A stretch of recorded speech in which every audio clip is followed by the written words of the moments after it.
Hi Loomers, it's Michelle from Rainbow Loom, and today we'll be learning how to use the new Braid and Bead kit. This new kit helps you combine string beaded bracelets with rubber band bracelets so you get the best of both worlds on your wrist.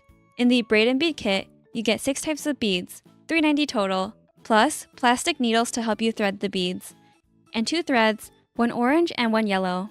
Then 2 types of clips. One of them is our new Easy Clip and my new favorite for closing off bracelets. So you can make rubber band bracelets with this kit without using the string. The second is the combo clasp, which is the magic behind how we combine rubber bands and string beaded bracelets. Then you get 2000 bands in 5 colors, and 2 types of looms to vary the types of creations that you can make. First is the auto loom. I like using this to make the classic fishtail bracelets really fast. I think my fastest time for a full-length bracelet is just under 2 minutes. The second is the handheld finger loom, where you can make bracelets that use up to 4 pegs.